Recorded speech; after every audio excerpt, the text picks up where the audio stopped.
इतनी सी बात कह दी थी कि सुबह खा लो तो शाम को नहीं मिलता, शाम को खा लो तो सुबह नहीं, तो इब्राहिम अलैहिस्सलाम ने तलाक दिलवा दी थी इस्माइल से। आजकल की औरतें सोचें अपने शौहरों से क्या क्या कहती हैं। कब से फेयर एंड लवली नहीं आई, कब से क्रीम नहीं मिल रही है तुम्हारे घर में, जब से आई हूं कभी आराम नहीं मिला है। जब देखो रोते रहते हो, जब देखो शिकायत करते रहते हो। मेरी सहेलियों को देखो शादी में कितने अच्छे अच्छे कपड़े पहन के जाती हैं, यही एक कपड़ा 6 महीने से पहन रही हूं। कितनी नाफरमानी करती हैं ये। अगर देखा जाए तो ये तो रोज तलाक की मुस्तहिक हैं। देखा जाए इतनी नाफरमानी करती हैं कि इनको रोज तलाक दी जाए, लेकिन रोज तलाक देना नहीं, रोज क्या कभी मत देना। अब तो कानून भी बन गया, थोड़ा बर्दाश्त करना पड़ेगा। औरत पिसली से पैदा हुई है। अल्लाह के नबी सल्लल्लाहु अलैहि वसल्लम ने फरमाया कि औरत आदम अलैहिस्सलाम की पिसली से पैदा हुई। फ़इन्ना खुलिक़त मिन ज़िलाइन, औरत को आदम की बाएं पिसली से पैदा किया गया है। व इन्ना अअवज मा फ़िज़ ज़िलाई अअवज, और पिसलियों आलाहू, इन अअवज मा फ़िज़ ज़िलाई आलाहू, और पिसलियों में सबसे ऊपर वाली पिसली सबसे टेढ़ी होती है। ये पिसली ऊपर वाली टेढ़ी होती है, ऐसी। जब आप इसको निकालेंगे काट के तो ये पिसली ऐसे निकलेगी, ये ऐसे। आप इसको सीधा करोगे नहीं होगी, करिए ऐसे करेंगे आप, इतनी होगी बस, और जो और करेंगे टूट जाएगी, सीधी नहीं होगी। अल्लाह के नबी ने फरमाया कि फ़इन ज़हबता तुक़ीमुहु कसरतहु, अगर तुम उसको सीधा करने जाओगे तो टूट जाएगी। मतलब समझ रहे हो क्या है? मतलब यह है कि औरत पिसली से पैदा हुई है, जैसे पिसली टेढ़ी होती औरत भी टेढ़ी रहेगी। पिसली सीधा करोगे तो टूट जाएगी, औरत को पूरी तरह सुधारोगे तो सुधरेगी नहीं, तलाक ले लेगी लेकिन सुधरेगी नहीं, टूट जाएगी। यानी वो सोचे हट तलाक हो जाए, लेकिन हम औरत पूरी तरह सुधर ही नहीं सकती। बुरा ना माने हमारी माँ बहन, हम क्या करें? अल्लाह के नबी ने कहा औरत पूरी तरह नहीं सुधर सकती, इसलिए टेढ़ा ही रहने दो और उसके टेढ़ेपन को बर्दाश्त भी करो। अल्लाह के रसूल ने आपसे कहा है, ये नहीं कहा जबरदस्ती सीधा करो, क्योंकि अगर जबरदस्ती सीधा होने वाली होती तो अल्लाह के नबी कह देते सीधा करो, लेकिन जबरदस्ती सीधा करोगे तो सीधी तो होगी नहीं, टूट जाएगा। तो जबरदस्ती सीधा करने से भी अगर टूट रही है, तलाक हो रही है और बच्चे आपके अलग अलग हो रहे हैं, तो ये सूरत मत आने दो, कुछ चीजें बर्दाश्त करो। और कुछ चीजें अच्छी भी होती हैं औरत के अंदर। आज कह रही हूं कि मर जाए मौलवी कमीना, मैं टेढ़ा बता रहा है, तेरी बीवी भी तो टेढ़ी होगी। हाँ है, तो क्या करें? आप क्या समझते हैं मैं आपको यहां डांटता हूं, घर में हमको भी सुनना पड़ता है। और कौन ऐसा आदमी है जिसको अपने घर में नहीं सुनना पड़ता है? बताइए तो जरा। ये पार्लियामेंट में जितने बैठे हैं नेता ना, यो करते हैं, वो करें, क्या करें, घर में सब सुनते हैं। सबको सुनना पड़ती है अपने, बल्कि इन नेताओं की, इनकी बीवियां जितनी निगरानी करती, किसी की नहीं करती। बार बार पूछते हैं कहाँ हो, उनको मालूम है ये नेता है ना, किसी और के साथ ना लगा हुआ हो, इसलिए बार बार पूछती कहाँ हो कि नहीं साहब ये पान वाले की। अच्छा मेरी बात कराना जरा, बड़ा अजीब हाल है, शक है। अच्छा मैं फला की दुकान पे हूँ, जरा जूता खरीद रहा हूँ, अच्छा जरा जूते वाले से मेरी बात कराना। जूते वाला फ्री में मजे ले रहा है, अभी नहीं तेरी नेता की मैं बात करने का मुझे मिलता है। अजीब अजीब सूरत हाल पैदा हो गई, निगरानियां हो रही हैं, सबको सुनना पड़ती है। हजरत उमर फारूक के पास एक साहबी आए अपनी बीवी की शिकायत लेकर, दरवाजा खटखटाया, सोचा घर के अंदर है, वो बाहर बैठ गए, अभी निकलेंगे हजरत उमर, बैठ गए वो। थोड़ी देर के बाद क्या देखते हैं, घर में आवाजें आ रही हैं, उनने कान लगाया जो दरवाजे से, तो क्या देख रहे हैं, उमर फारूक की बीवी उमर पे बरस रही है। चले जाते हो, बैठे रहते हो खिलाफत में, इधर गए उधर गए, खाना कौन लेके आएगा, पकने को कौन लेके आएगा, बच्चों का क्या होगा, बच्चों की पढ़ाई, बच्चों का खाना पानी, बच्चों के कपड़े लगते, क्या है तुम्हें कोई फिक्र है? जब देखो गरीबों के पीछे लगे रहते हो, कौन जरूरतमंद है, दूसरों की जरूरत पूरी कर रहे हो, अपने घर की फिक्र नहीं। हजरत उमर सुन रहे हैं, गर्दन डाले। इसने देखा है ये क्या करेंगे, दूर हमारी शिकायत, हम तो अपनी बीवी की शिकायत लेके आए, ये क्या करेंगे। वो उड़ के चला गया, बेचारा जाने लगा। हजरत उमर फारूक थोड़ी देर के बाद निकले, देखा वो जा रहा है, तो उसको बुलाया, आवाज देंगे, मिस्टर इधर आओ। क्या तुम आए थे? हाँ। किस लिए? क्या कुछ नहीं, वो अब मैं जा रहा हूँ। अरे तुम कुछ शिकायत लेके आए थे ना? नहीं नहीं नहीं, अब मैं जा रहा हूँ। बताते क्यों नहीं हो? आए थे शिकायत लेके और चल दिए। कुछ बात हो तो बताओ ना, क्या बात है? मैं अमीरुल मोमिनीन हूँ, लोगों का खादिम हूँ, मैं आपके ही काम के लिए बैठा हुआ हूँ, बताओ क्या जरूरत है? कहने लगा, अमीरुल मोमिनीन जिस काम के लिए आया था वो काम आपके बस का नहीं है। मेरे बस का नहीं? कहा मैं देख लिया हूँ, अब मुझे जाने दीजिए। कहा हुआ क्या ये तो बताओ। कहा अमीरुल मोमिनीन मेरी बीवी मेरे ऊपर रोज चढ़ जाती है, डांटती है, फटकारती है, उल्टा सीधा बोलती है। मैं अपनी बीवी की शिकायत लेके आया था, लेकिन देख रहा हूं कान लगा के सुना तो आपकी बीवी आपको डांट रही है, उल्टी गंगा बह रही है आप कुछ बोल ही रहे, आप सुन रहे चुपचाप खामोश बैठे। 22 लाख मुरब्बा मील पर हुकूमत करने वाला भी अपनी बीवी की सुन रहा है। ये तो शुक्र मनाए कि इसकी बीवी है नहीं, वरना आधी परेशानियां दूर हो गई होती। क्योंकि जो आदमी बीवी की परेशानियां सह चुका हो वो आदमी जानता है परेशानी क्या है। इसलिए जिसको घर में परेशान करने वाली बीवी नहीं होती वो दूसरों को परेशान करता है। देखना इस जुमले को कैसे एडिट करेंगे लोग, देखिएगा। तो हजरत उमर फारूक से कहा कि आप तो खुद ही परेशान हैं, मैं जा रहा हूँ। हजरत उमर ने कहा, अच्छा सुनो, शादी हो गई? हाँ। बच्चे हैं? हाँ। बच्चे किसके हैं? उसने कहा मेरे। दूध किसने पिलाया? कहा मेरी बीवी ने। दूध पिलने का पैसा दिया? कहा नहीं। खाना कौन पकाता है? कहा बीवी। कहा तुम्हें मालूम है बच्चे बाप के होते हैं, अगर माँ उसकी दूध ना पिलाए तो बाप जबरदस्ती दूध नहीं पिलवा सकता। अगर माँ ये कहे बीवी के मुझे आपके बच्चे को दूध पिलाना है, मुझे इतना रुपया महीना चाहिए, तो आपको उतना रुपया महीना देना पड़ेगा, दूध पिलाई। दिया तुमने? नहीं। कहा वो हमारे बच्चे को दूध पिला देती है, पैसा भी नहीं लेती है। बच्चे आपके हैं, पेशाब करें तो आप धुलाओ, लेटरिन करें तो आप धुलाओ, कौन धुलाता है? कहा मेरी बीवी। कहा अगर वो ये कहे कि आपके बच्चे ने गंदगी की है आप धुलाइए, तो आप ही को धुलाना पड़ेगी, लेकिन वो धुला देती है। खाना कौन बनाता है? कहा बीवी। का जब निकाह हुआ था तो तुमसे खाना पकाने की शर्त नहीं थी, उसमें यह था कि इतने इतने रुपए मेहर के बस तुम्हारे साथ निकाह किया जा रहा है, क्या तुमने कबूल किया? इतने इतने रुपए मेहर के बस तुम्हारे निकाह में, अलावा नान नफका, तुम्हारे निकाह में फला की बेटी के साथ तुम्हें निकाह हो रहा है, पढ़ा दिया गया, क्या तुमने कबूल किया?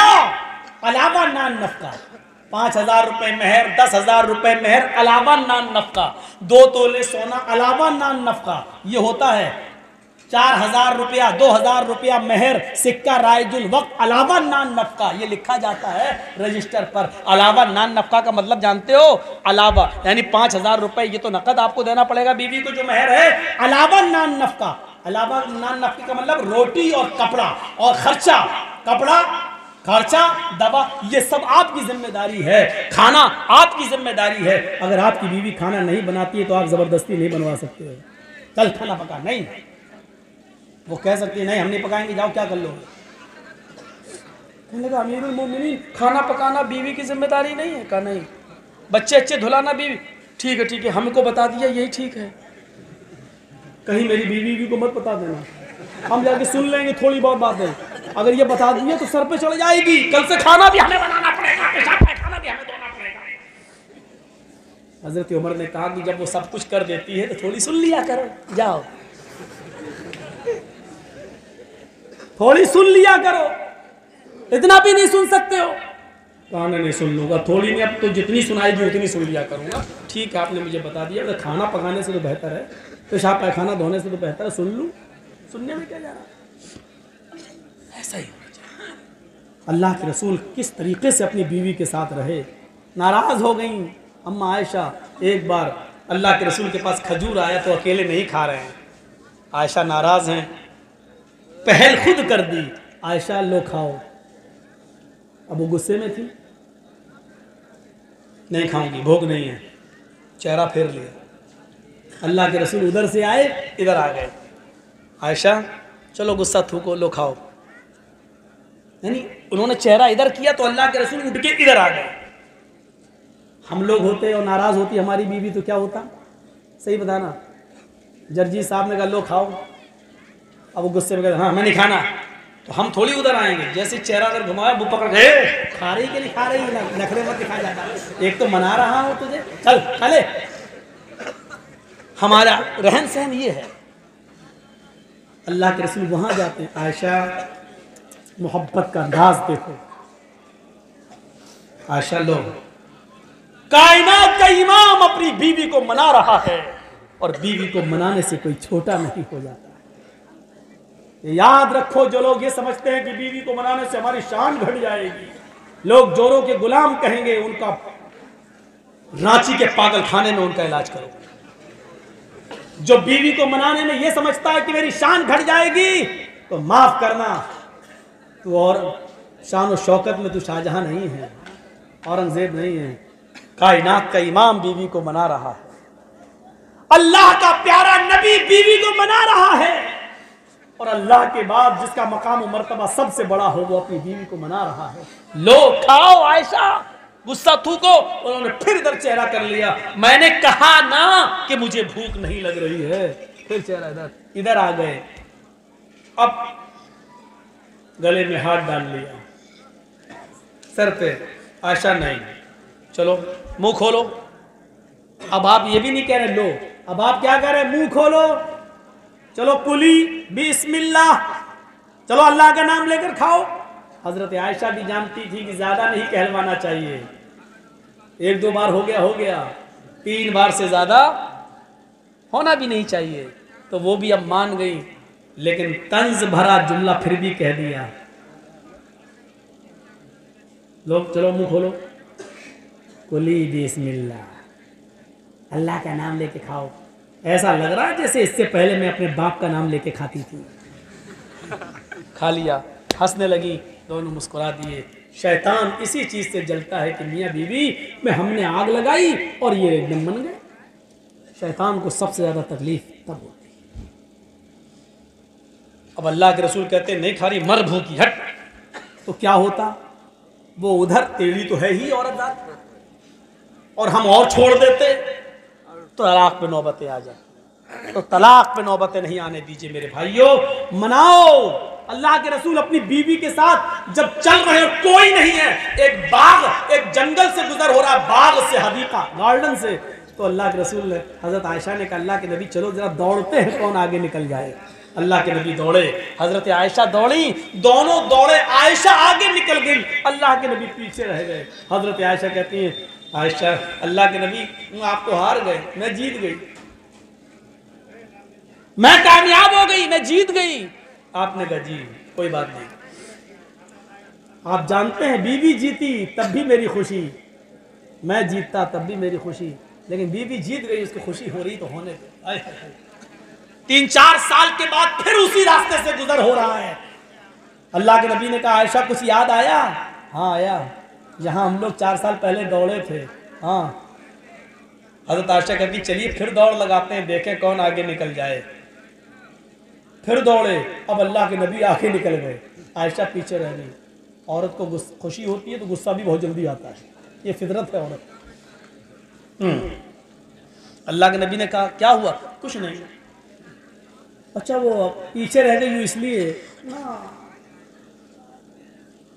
आपने कहा आयशा देखिए, समझ गए, शौहर वो होता है जो अपनी बीवी का चेहरा पढ़ ले। समझ गए, आज बेचारी पीछे रह गई है इसलिए तकलीफ हो रही है। आपने कहा आयशा पहले तुम क्यों आगे निकली थी मालूम है? कहा क्यों? कहा पहले तुम पतली दुबली थी, इसलिए दौड़ती हुई आगे निकल गई थी। इन 4 सालों में तुमने कुछ खाया है, मदीने के खजूरों ने तुम्हें थोड़ा मोटा कर दिया है, पहले से तुम्हारा वजन थोड़ा बढ़ गया है, इसलिए पीछे रह गई, मैं आगे निकल गया। हो सकता है अभी भी अल्लाह के नबी समझ रहे हैं कि वो खुशी नहीं है जो होनी चाहिए। आपने कहा आयशा इसमें गुस्सा होने की क्या बात, एक मर्तबा तुम जीती, एक मर्तबा मैच गिरा, फाइनल हम लोग दौड़ेंगे ही नहीं कि किसी को तकलीफ हो। अब आयशा ने दिमाग लगाया, अम्मा आयशा हाँ बात तो सही है, एक मर्तबा मैं भी तो जीत चुकी हूं और एक मर्तबा आप, अभी तो बराबर हुआ है।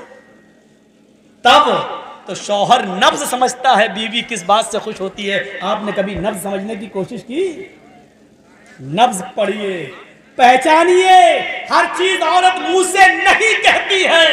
एक बार गुस्सा भी आया अल्लाह के रसूल को और किसी बात पर गुस्सा होकर कसम खा ली कि मैं 1 महीने तुम लोगों से बात नहीं करेंगे, किसी बीवी से हम नहीं मिलेंगे, कसम खा ली।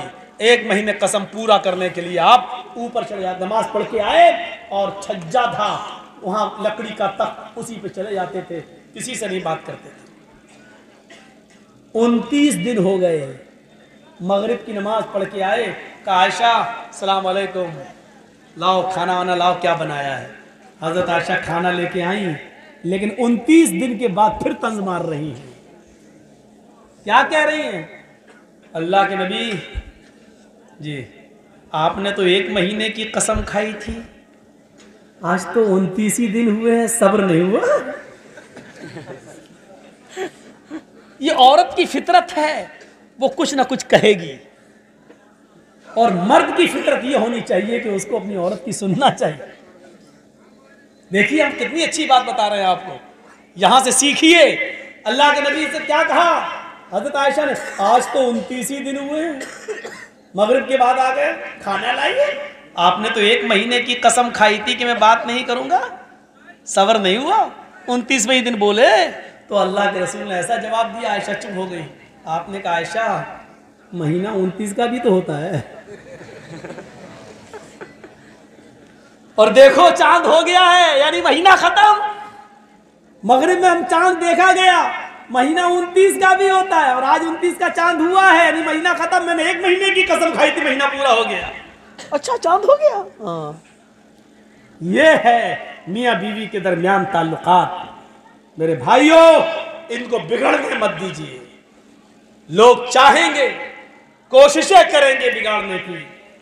वला तउकन्न वालिदैक, दूसरी चीज, और अपने माँ बाप की नाफरमानी कभी मत करना। लो, माँ बाप का दर्द हमें था, बोल भी रहा था और हदीस भी आ गई। वला तउकन्न वालिदैक व इन अमराकन तखरुज मिन अहलिका व मालिक, अपने माँ बाप की कभी नाफरमानी मत करना। ए भैया अब बैठ जाओ, अब किसी को जो उठे बगल वाला उसको जबरदस्ती बिठा दे, पेशाब लग रहा है तो यही कर लो, लेकिन अब जाने मत देना, बहुत हो गया ये नाटक। वला तउकन्न वालिदैक व इन अमराकन तखरुज मिन अहलिका व मालिक, अपने माँ बाप की कभी भी नाफरमानी मत करना, चाहे वो तुम्हें अपने घर से निकल जाने का हुक्म ही क्यों ना दे दें, और अपने बीवी बच्चों को छोड़ने का हुक्म ही क्यों ना दे दें। बीवी बच्चों को छोड़ने का हुक्म देना छोड़ दो, लेकिन माँ बाप की नाफरमानी मत करो। घर मकान से निकाल दे, भाग, मेरा घर नहीं, तुझे 1 इंच जमीन नहीं दूंगा, निकल भाग, हर बार छोड़ देना, लेकिन माँ बाप की नाफरमानी, ये है माँ बाप का दर्जा। कौन बेटा ये कबूल करेगा? लेकिन हक ये है माँ बाप का। एक सहाबी अपनी माँ को तवाफ करा रहे हैं कांधे पर बिठाकर। हजरत उमर फारूक ने कहा अलैकल जन्ना, तूने अपनी बूढ़ी माँ को जो पैरों से लंगड़ी है, आंखों से अंधी है, अपने कांधे पर उठाकर खाने काबा का तवाफ कराया, तूने तो जन्नत पाली, तूने तो जन्नत हासिल कर ली, तू तो जन्नती हो गया। उस साहबी ने कहा अमीरुल मोमिनीन, क्या मेरी माँ का हक अदा हो गया? यानी अंधी है, लंगड़ी है, और मैं इसको अपने कांधे पर उठाकर तवाफ करा रहा हूँ, पेशाब पायखाना करती है तो मैं ही इसका पेशाब और पायखाना धोता हूँ, गंदगी को मैं साफ करता हूँ, क्या अभी भी मैंने अपनी माँ का हक अदा नहीं किया? क्या मेरी माँ का हक अदा हो गया? क्या फरमाया हजरत उमर ने, तूने जन्नत तो कमा ली लेकिन माँ का हक अदा नहीं हुआ। कहा कि अच्छा, फिर माँ का हक अदा कब होगा? हजरत उमर फारूक ने कहा माँ का हक अदा हो ही नहीं सकता। कहा कि कुछ नहीं, इतना काम मैं कर रहा हूँ, गंदगी, गलाजत, नापाकी, पेशाब, पायखाना सब मैं धो रहा हूँ और अपनी माँ को कांधे पर बिठाकर तवाफ कर रहा हूँ, क्या अभी भी मेरी माँ का हक अदा नहीं हुआ? हजरत उमर ने कहा नहीं, जब वो तुझे पैदा कर रही थी, जब वो तुझे अपने पेट से जन रही थी और वो चीख रही थी दर्द की वजह से, उसके मुंह से जो पहली चीख निकली थी दर्द की वजह से, तुझे पैदा करते हुए दर्द जे होता है औरत को बच्चे की पैदाइश पर, तो जो वो दर्द हो रहा था और उस दर्द में तेरी माँ जो चीखी थी, पहली चीख उसके मुंह से निकली थी, अभी तो तूने अपनी माँ की उस पहली आह का भी हक अदा नहीं किया। तुम अपनी माँ की पूरी जिंदगी की हक की बात करते हो, नहीं किया। उसने कहा बस बस बस अमीरुल मोमिनीन, अब मैं समझ गया कि अपनी माँ का जिंदगी भर खिदमत करके भी हम हक अदा नहीं कर सकते। जब अब तक मैंने अपनी माँ की पहली चीख का हक अदा नहीं किया तो हम अब क्या करेंगे? नहीं कर सकते। ठीक, हम जो करना होगा करेंगे। माँ के मकाम को और बाप के मकाम को पहचानो।